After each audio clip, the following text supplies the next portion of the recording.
Ladies and gentlemen, good morning. Welcome to this insightful session on cybersecurity and the cyber resilience related framework discussion.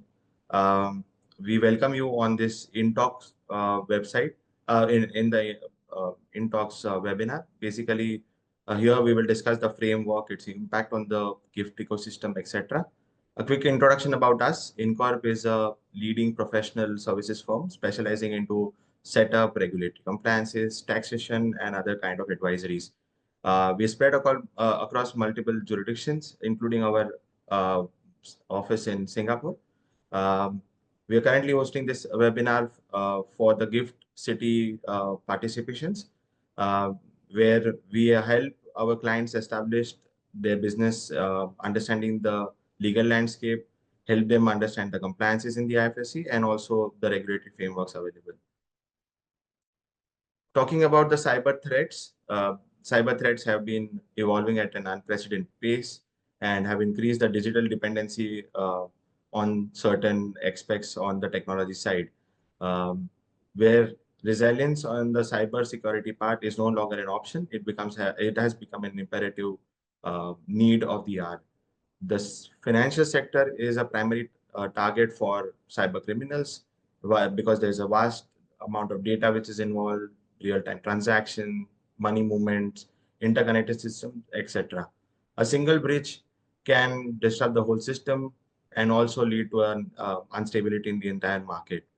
As IFSC's observation on the cyber threats and the disruption that they may cause, compromise of the data that it can happen due to this threats and this attacks which can happen through the cyber security reasons. They have introduced certain guidelines to create a robust system for the institutes which are registered with IFSCA. These guidelines are effective technically from 1st April 2025. We hope that there is some extension around it. The guidelines are applicable to all registered entities and with some exemptions for branch setups, for global in-house centers and other entities which have less than 10 employees.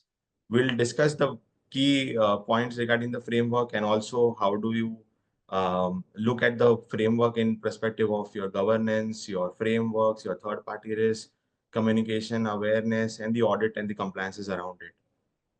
These frameworks have been aligned with the international standards. So basically, they're setting a high benchmark for a cybersecurity and a resilient system, which the FSC entities are required to set up in their uh, entities or in the business operations, basically. So there are multiple questions around this. What does this mean for business operations? How are they going to do it? What are the compliances that the entity should look at? What are the upcoming deadlines? We have our expert speakers today, me and Narasimhan. We will break it down for you. We will offer you valuable insights, help you understand the strategies, practices, and the challenges around it. The quick introduction about Narasimhan. Narasimhan is a highly regarded cybersecurity auditor, a keynote speaker on various platforms. Narasimhan specializes into various cybersecurity related audits, SOC audits, compliances, etc. He's advising clients on a lot of emerging technologies like AI, IoT, etc. He's been recognized for his contributions on various pan-India based platforms. I move to the next slide where we just talk about some news cutouts where why this cybersecurity is picking up and alarming trends in this landscape. To get some pictures, I think you can look at as an example, Times of India reporting some cyber frauds where Mr. Nitin Kamath has shown a lot of concern that the cybersecurity is going to be the main threat to the any organization at a later point of time. There have been several complaints around the cyber frauds which are happening. We'll see how we mitigate those. We see how uh, we take this crucial step in order to create a resilient uh, framework in our entity to tackle this kind of problems. Uh, I have just, I think, summarized this as well. I come to the question and answer part where I'll ask some questions to Nara. I'll just take up a shorter name here. That is, we call him in our groups here. So over to you, Nara. The first question that we all have is, what is the purpose and the importance for this framework, in particularly the Gift City ecosystem, and how do you look at it from an applicability perspective? Okay, thanks, Meet, for setting the context. Lovely to meet all of you. A good number of participation we have. Let me break this down. The whole concept of cybersecurity in the last decade or so has got a lot of attention. More importantly, it has become a boardroom topic, which means at the board of directors, as a part of board agenda, cybersecurity today is spoken of. Right. So to that extent, this topic has become increasingly relevant.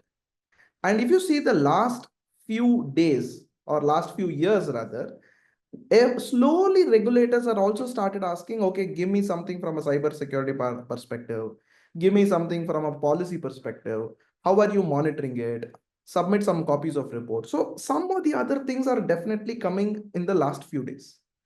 And it is not surprising that GIFT or the IFSC, who is the regulator, has already issued certain cybersecurity requirements. As a matter of fact, most of the REs, registered entities, and here I'll use the word regulated entities. Sorry, registered entities is more of a SEBI terminology. So the regulated entities here, the IFSC had already insisted on certain requirements, and that was met by virtue of a cyber audit or by virtue of a system audit. That was on critical infrastructures. Now what they've said, effective 1st of April 25, which is probably 10 days from now, right? You need to have a cyber resilience strategy and a cybersecurity framework. So it's both a security approach as well as a resiliency approach. And to talk about resiliency in a simplest language, it is ability of your systems to overcome fault or a failure and still continue the show with minimal disruption. Okay. Now, there could be public money involved, there could be private money involved, whatever money is on stake, it doesn't matter. The regulation is very simple. You need to build a resilience framework. And how to do, we'll cover that over a point in time. Now, just to bring you context, Meet, SEBI, so this is from the mainland perspective, that is the rest of India, right? The focus was on a resilience framework that came up in August 2024.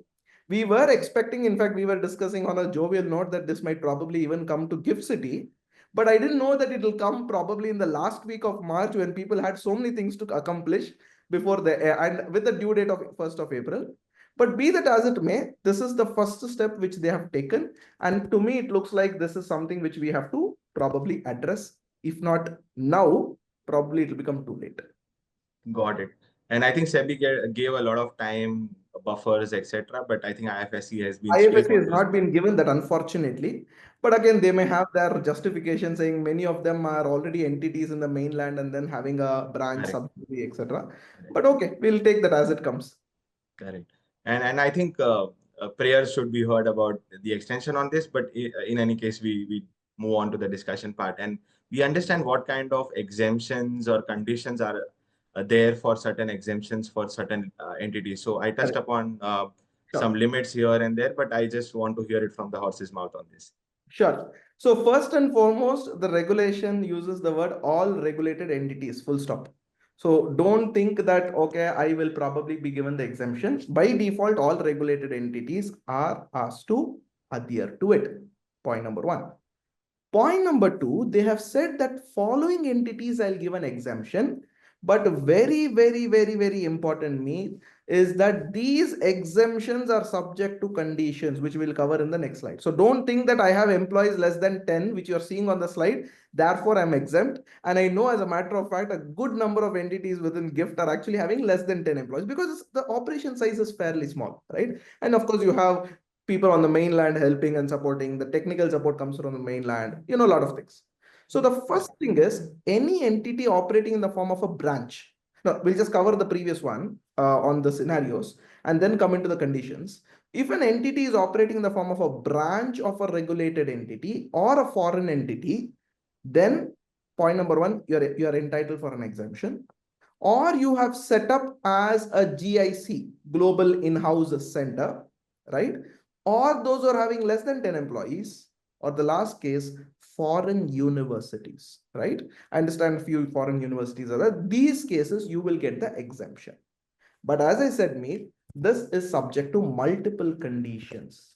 The first condition is because by virtue of you having a parent-child or a parent subsidiary or a parent-branch relationship, your branch should adhere to the cybersecurity resilience framework followed by your parent entity and the IS policy of the parent entity. In our limited conversations, Meet, whatever we have had with our registered entities or regulated entities, they are saying that some of the cases, the parent entities do not have a policy. Therefore, claiming exemption under this is difficult. Point number one. Point number two. There are many entities which are set up with individual stakeholders from abroad who are funding it, and for the purpose of trade or value, whatever they're seeing, they've set up here. Now there you don't have a parent entity, but rather you have multiple investors there.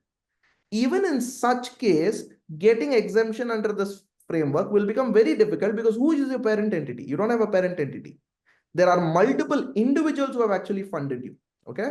So adoption from that is obviously one thing which we have to look into. Second, there is a mandatory requirement that you should appoint a person as a CISO, Certified Information Security Auditor, okay, who will probably be the designated officer for the purpose of IFSC.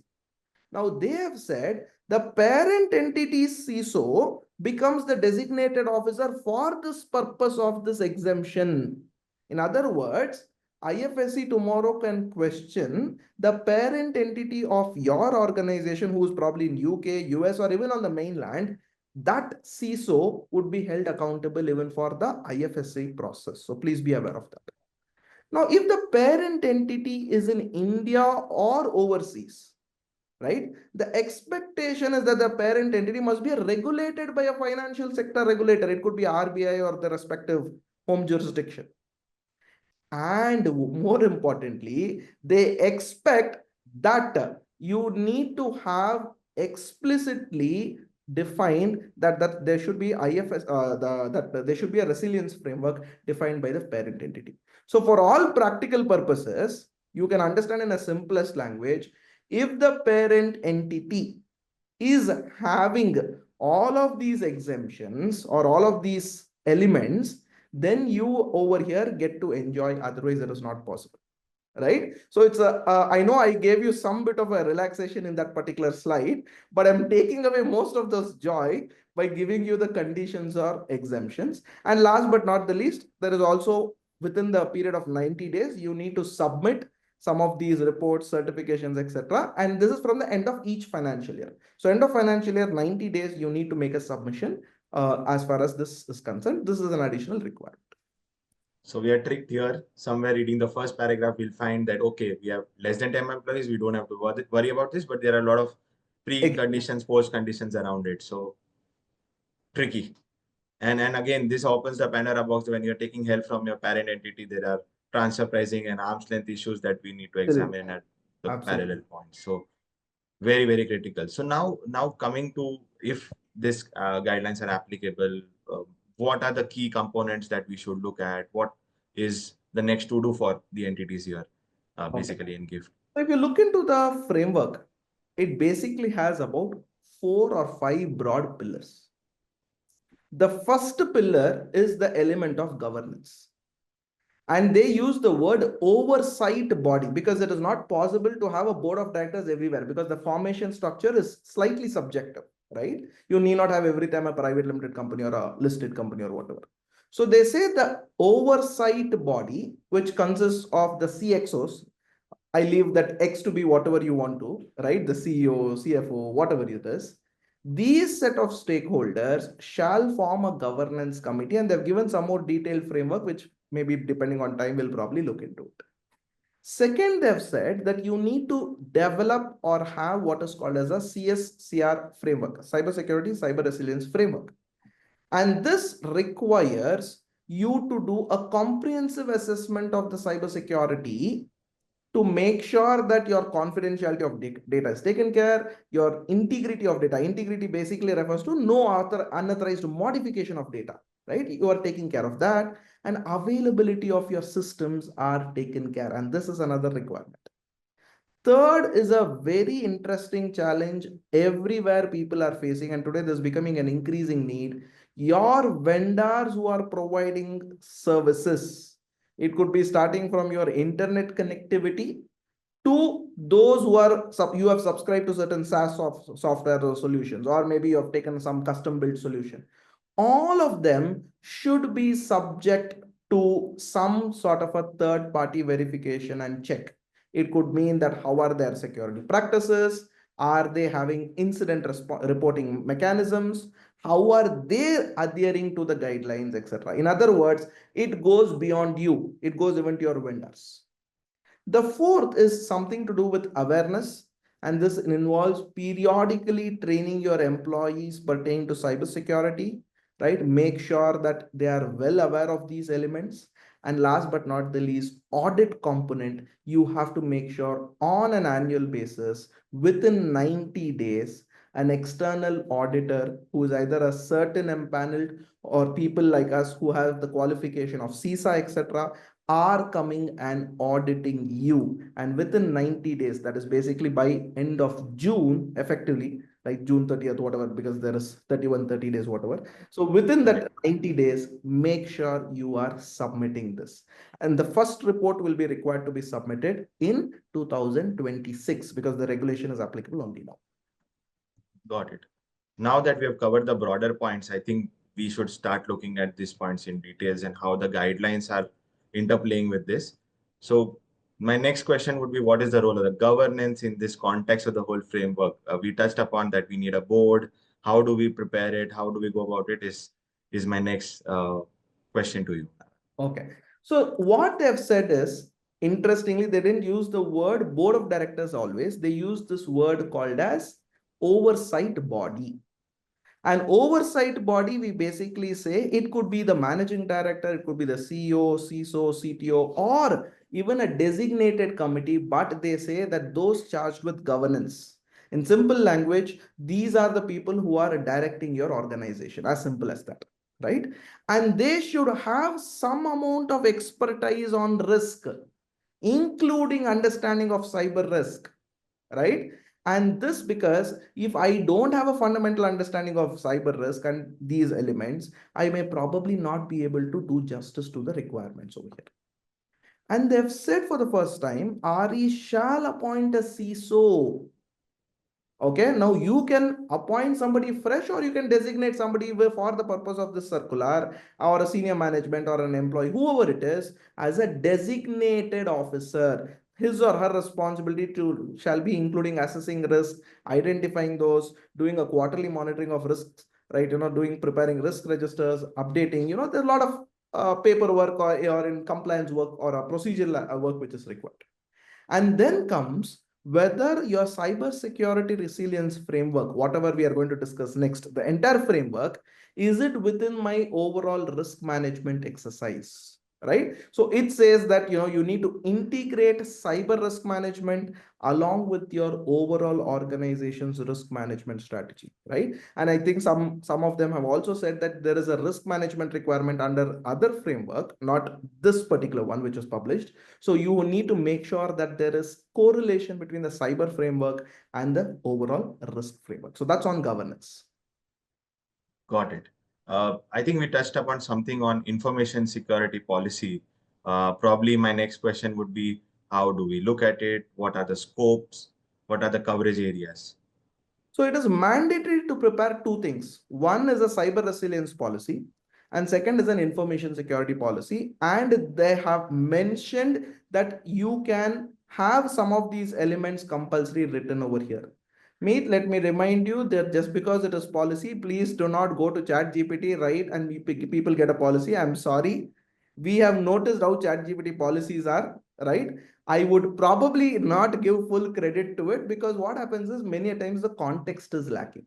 It gives you a general template and you can probably not fit it. It's like, just because you saw a car on the road, you wanted to bring it home, then little did you realize that your parking space is less than half. It doesn't make sense, correct? So you have to focus from a resilience framework perspective, how are the entities going to focus or anticipate issues, withstand, that is, how are they going to manage it? Are they have mechanisms to contain? How do they recover? Now, this is going to be a little tricky affair. Is there a mechanism of a cyber risk appetite? Do you have defined resilience object? Do you have you defined what is called RTO and RPO? Something very confusing from people's perspective. Basically, how quickly can I recover with minimal amount of loss? Basically, that's what they said. And all of this should be the oversight body, or the designated officer should probably be overlooking all of this, right? And this, in order for this to happen, right, the overall risk management framework has to be set up. So this is from a cyber resilience perspective. Now, if I jump into IS policies, as you said, right, the expectation from an IS policy, I'll probably give you some fundamental. I'll not go into too much into those details. Probably you can just jump into the subsequent slides. From an IS policy perspective, we can probably ignore this. We'll leave this for Q&A, right? From an IS policy perspective, you need to do what is called identification and classification of assets. Get an idea what these company, what the assets are, a detailed inventory.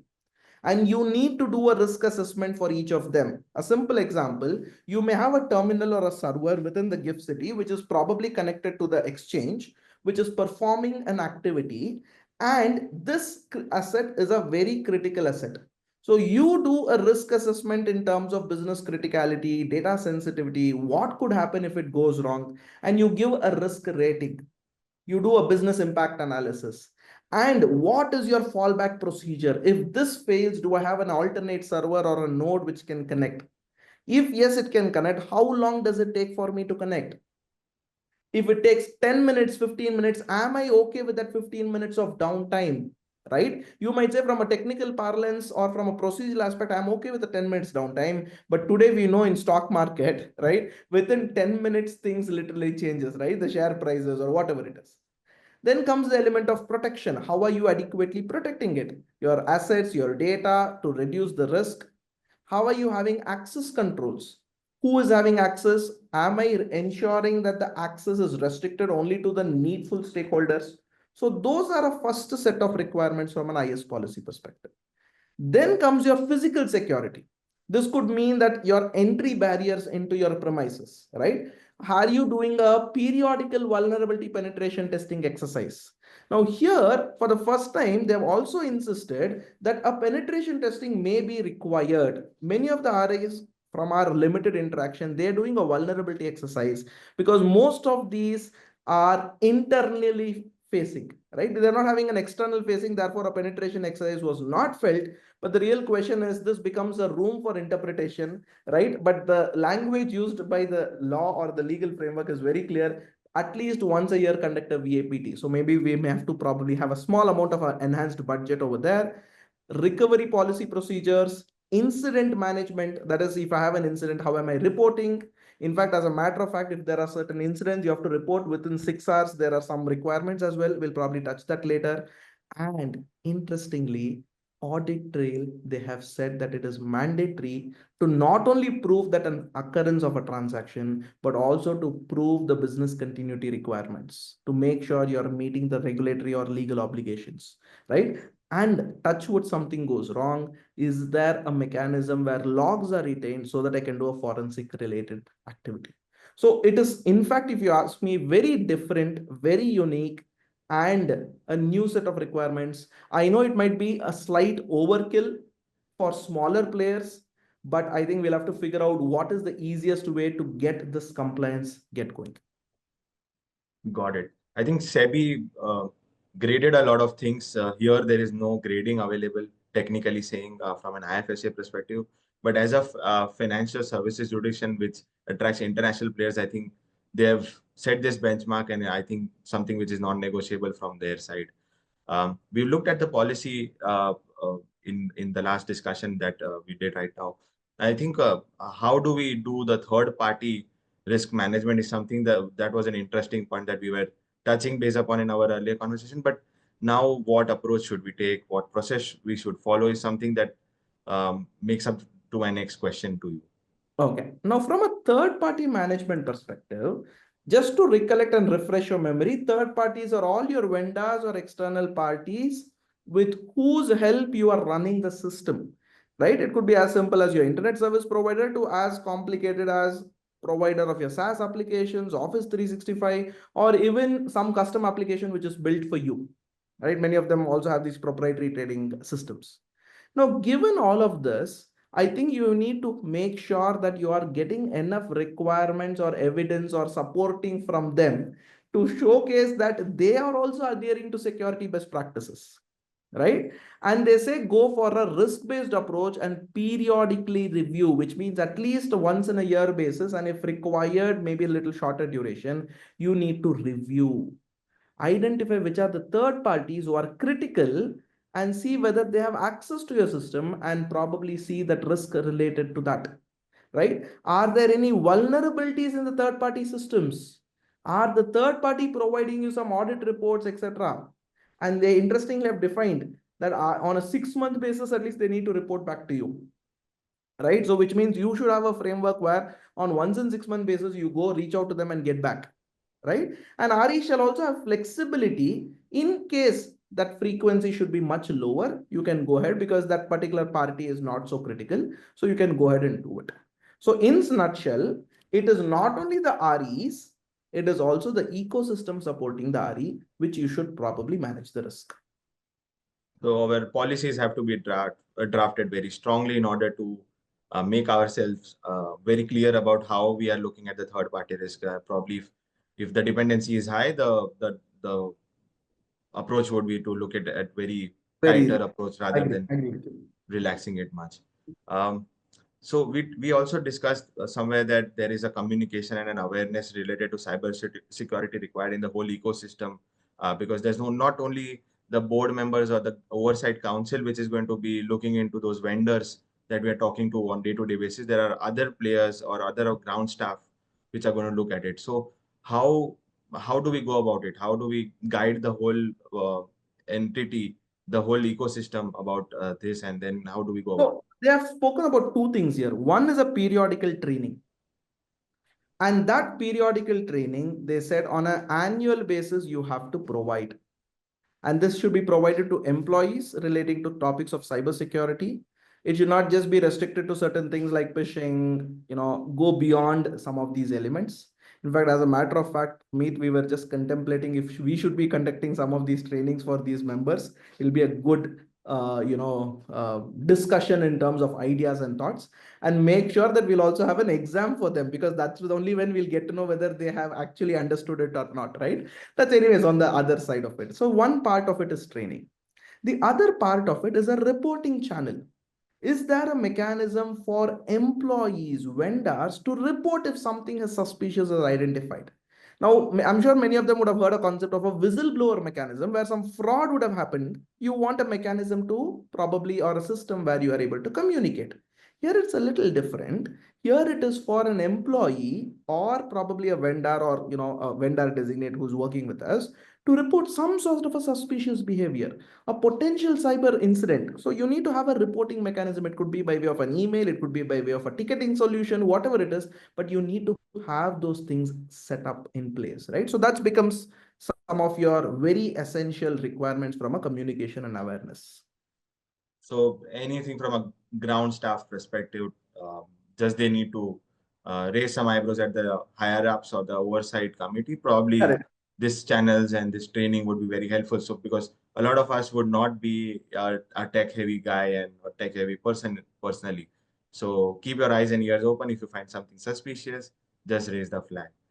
Uh, the next question is about us. How as an auditor, the law or the IFSC Act has mentioned what kind of certifications that they would want an auditor to be looked upon from their side.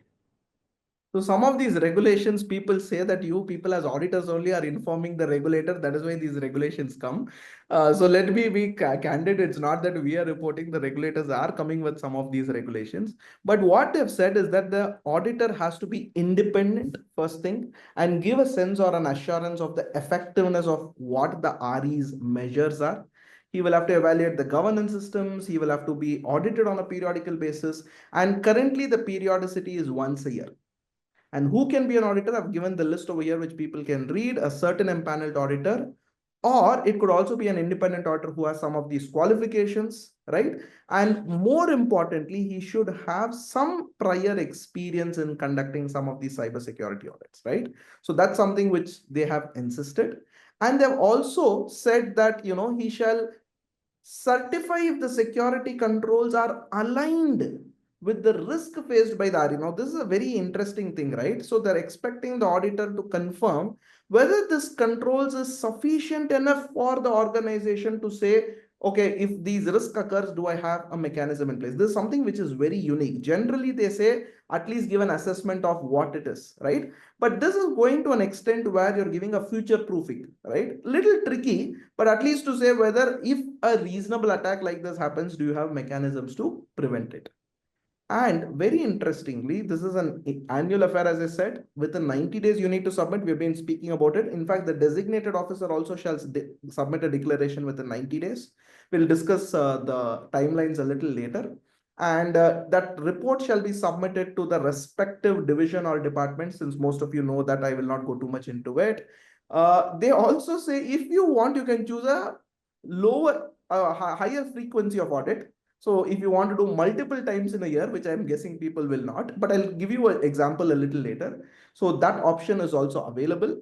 And in case somebody is dealing with broker, bullion trading, clearing member, or a depository participant, in those cases, you need to submit within 7 days, right, this particular audit report. So you have an enhanced or an increased requirement within 7 days to submit this audit report on the report being produced to you.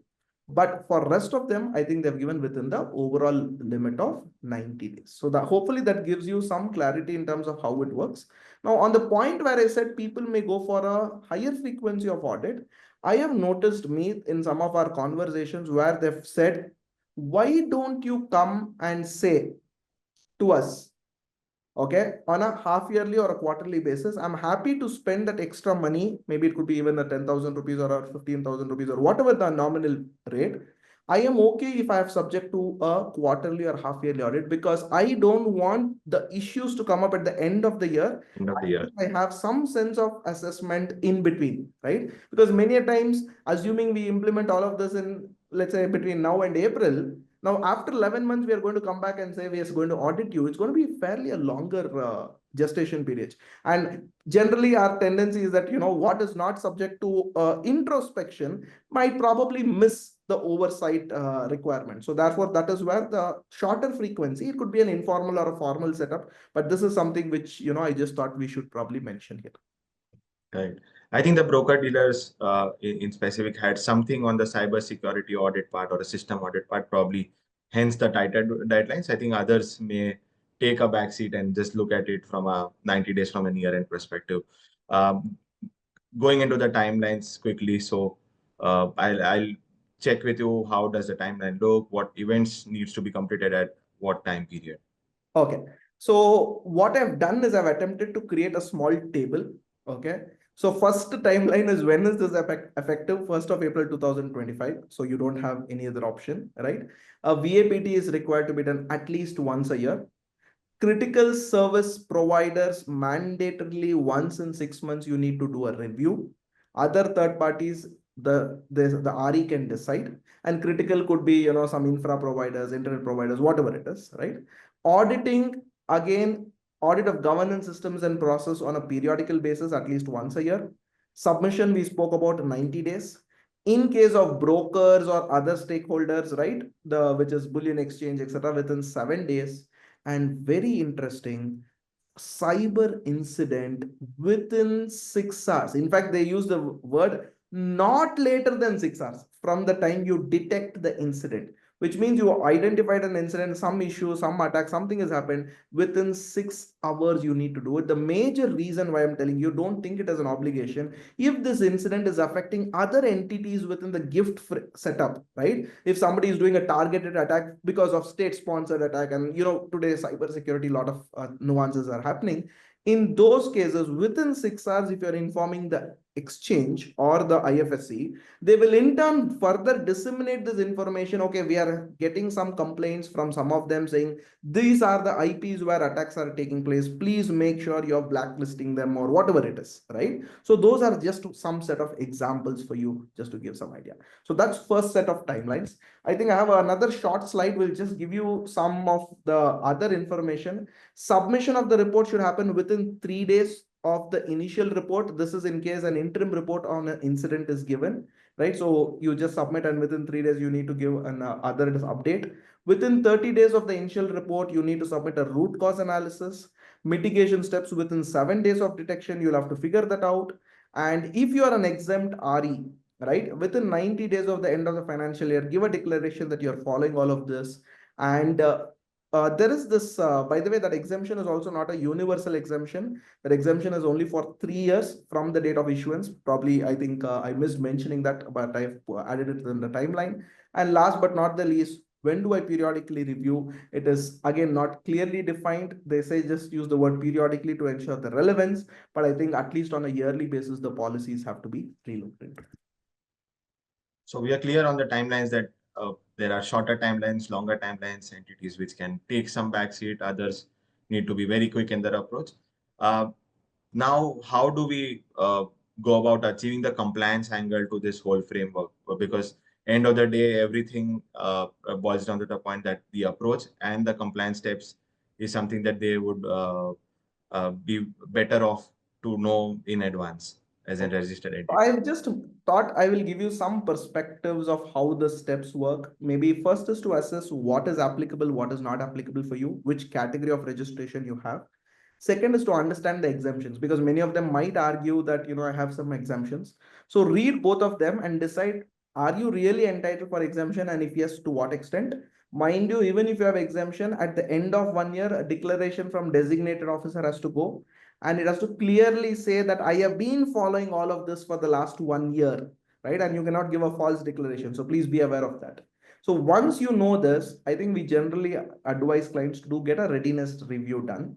Just do a high level check what you have, what you don't have, right?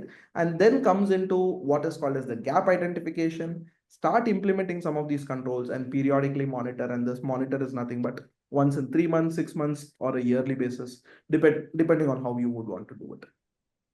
Got it. As InCorp with you, Nara, on the board, what kind of services that we can look at? A quick gist of it before we take up the questions that are there from the audience we are adhering to. Okay. So currently what we have planned, and this is something which we have already discussed with some of our stakeholders.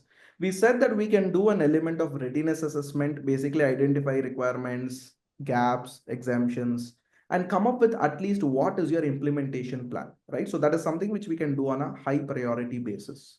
The moment the first exercise is done, the second is implementation. Now you may want a policy, you may want to draft certain things, you may want to handle certain things. You may have to probably consider capex investment in certain, let us say, some tools for monitoring your systems, your devices, etc. So therefore that is necessary. Yearly basis perform a VAPT, maybe 6 months or once in a year, however you feel based on your requirement. Probably do it by end of December or at least by March next year.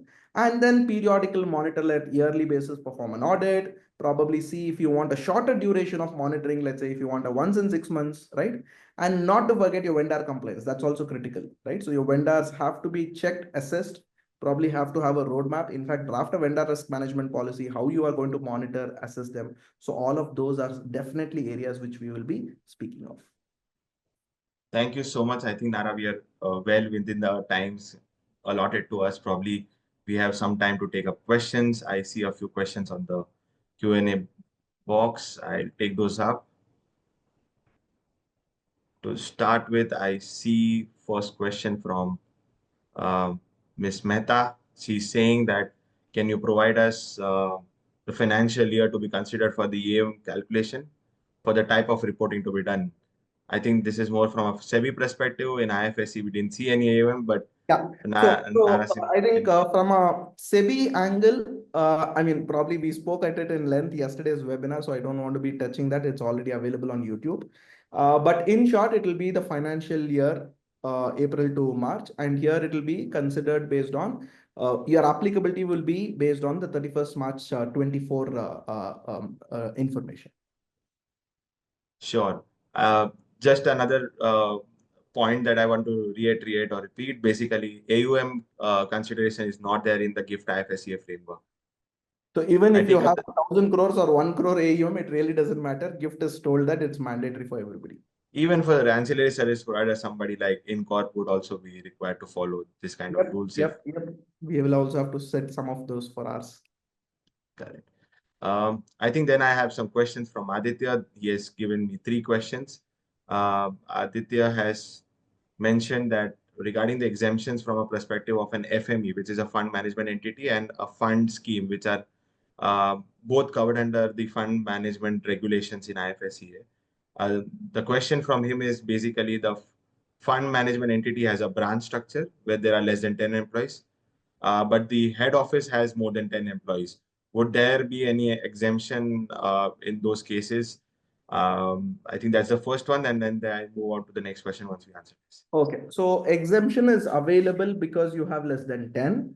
But remember one very important thing, my dear friend, that you have to have a designated officer appointed. Your holding company or the head office designated officer becomes a CISO here as well. And very important, end of 90 days from the first financial year, your designated officer has to give a declaration that you are adhering to all of these requirements. Okay, and please go through the exemption criteria which we spoke of some time ago. I'm sure this webinar is also going to be pushed on our YouTube channel. Please look into it. If you fall within those exemption criteria, lovely. Otherwise, my suggestion is think that this is applicable for you. Set these things in place. Got it. I think there are a few questions from Aditya. Aditya, you can mail us those questions. We'll be happy to take up. Our coordinates there are there on the slide. I move on to the next question. Probably, I think we answered this with less than 10 employees. We also don't have a parent entity? Do we need to implement the framework? Yes, already covered. If there is a cyber resilience not applicable to the parent company and it has gift operations, do we instruct the parent company to adopt this framework, or is it applicable for the gift branch? I think we've already covered this as well. So I think most of We've the questions comes on the exemption because people want correct. to play a safe this thing. Correct. Interesting question. Do we need to send a confirmation to the regulator when the RE adopts the policy?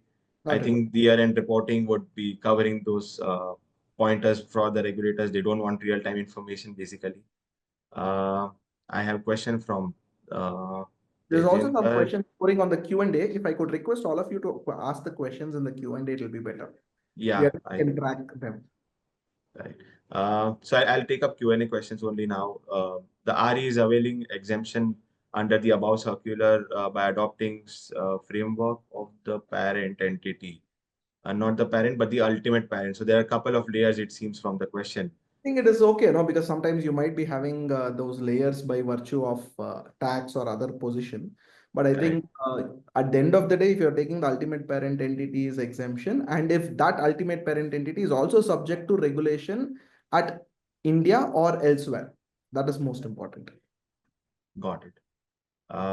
Parijat has a question. Hello, sir. Any particular technology software that needs to be implemented, especially for the REs in ancillary service provider? To me, it looks like your Domain? basic antivirus and some of those basic things are more than sufficient. Unlike the SEBI framework, where they've asked for SOC monitoring, here there is no such requirement. So I think this is sufficient. But maybe while we do the risk assessment, we will realize, if we see your infra, we will realize. Maybe you have data which is moving around your organization. Maybe you might want to have a data DLP solution and the likes. Got it. MSOC from BSc NSC can be availed by Shiv Shankar, one good thing is they have not mandated SOC here. The SEBI framework, they have mandated a SOC. The GIFT framework has not mandated a SOC. So you have some bit of a freedom there. Got it. I think the next question is the repetitive of what we've seen. RE is a branch established in GIFT, which is using technology infra of the group or the parent. What are the compliances? I think we addressed this during our conversations. Yes. Third-party vendors means only IT service providers. It could be is even the key next vendors question. for you to render the service. Now, let's say, for example, you are a fund and your fund accounting and AUM or something else is managed by a third party provider. And that is necessary from a compliance perspective, etc. They will also be constituted. So if I just take only IT service provider, it is going to be normally your internet and some of the technology providers. I think here they're very clear, third party vendors, including service providers. Got it. Got it. I think the next question is from Richa. Our group has SEBI registered AIFs as well, because of which we are adopting a framework at the parent levels and are complying with those compliances from a SEBI perspective. The investment manager for SEBI has a branch here. So the SEBI framework can be adopted to gift in case to So with claim the the exemption. presumption that you have less than 10 or you are a parent-child sort of a setup, if your SEBI framework you are adopting, you can use that as a benefit over here. But again, you have to follow the regulation requirements. That is, a designated officer from the SEBI registered entity shall act as a CISO or whatever equivalent for the gift. And second is 90 days, you'll have to submit a declaration. End of the financial year, sorry. Got it. And I think the policies must be modified in order to commensurate to the IFSC guidelines, Yes, yes. broader level, if applicable. As an MII, do we need to collect cybersecurity deposit from our participations or players that are registered with them, as mentioned in some point number 18 of the guideline? So if I see there is no definition of MII in this guideline at all. So the MII requirements comes from your SEBI requirement, not coming under this setup. Okay, so let's be very clear. And 18, I'm not sure whether you're referring to which framework. So maybe you can probably clarify that, Rahul Shukla. But I think the framework, if you're referring to Gift City framework, point 18 or clause 18, however you can call it, it talks about within 7 days, you have to submit it to the clearing member. So maybe Rajiv, you may want to clarify your question. Yeah, I think Rahul meant MII from an IFSC perspective. Assuming if your question is not answered, Rahul, just drop us an email. We'll get back to you very soon. I have for a few more minutes. Probably I'll take up a couple of questions from new ones. Sapna has a question that if RE is a broker dealer and parent is also broker dealer in SEBI, do we need to appoint a cybersecurity official We in spoke. the gift entity, or the parent would be? I think that's answered. We have Krunal, the fund scheme is considered as a separate one for this. Should we do it as at an FME level or at a fund level? So basically, Nara, just for your better understanding, there's a fund management entity which will govern or host a lot of schemes. So the question is, all the schemes should have separate policies, So or I think would the this is FME something which we are discussing in SEBI as well. The view most of them have taken is it will be done at a fund manager level. fund manager? I think, Krunal, if you have more questions, probably we'll get it clarified with the IFSC concerned team as well on this. Mohsina is having a question where there are regulatory entities. We have created all policies according to the cybersecurity norms. For gift, should we have a separate policy? I think we covered that. If you're not exempt, yes, you will have to draft those policies according to the new guidelines. I see a few more questions. Probably, yeah, you will get the PPT, you'll get the recording post this webinar is over. Our team is going to circulate this. I think I'll take up the last question from Rajiv. Uh, my question is, how do we see IFSC take this forward, say 2 or 3 years down the line? I don't believe that this will be light touch as we see it today. Nara, something that we were talking about yesterday night. How is the 3 I years think guideline going to? question of maybe some regulatory forbearance might be given in the for the first few days or months or maybe even the year, but I think it will become quite stricter as it goes. Perfect. Unfortunately, paucity of the time, probably if we would not answer your questions, please drop us an email on info ID. Our ID is here on the screen right now. Please follow us on LinkedIn. We keep hosting such in-talks webinars with our experts, in-house, external, etc., and try to cover the recent trending topics and certain areas where the audience is needed to be made aware about, or made understood on the topic on a framework perspective. Any other questions? We have a minute or two left. Is there any format for the undertakings and the reportings which That's have the been point. to The be made to formats and other IFSC? things, nothing has been mentioned. I think we'll see a circular very soon on this once the applicability is cleared out on 1st of April. So Probably the generally, team. what we've been doing is we pick up each clause and we start filling up, saying this is how we have adhered, this is how we have complied, and things like that. That's generally how we do it. Correct. Thank you so much for your active participation. From my side, we are happy to take up any questions post this webinar. Do drop us an email. Signing Okay. off. Thank you. Thank you so much. All the best. See ya. Thank you all.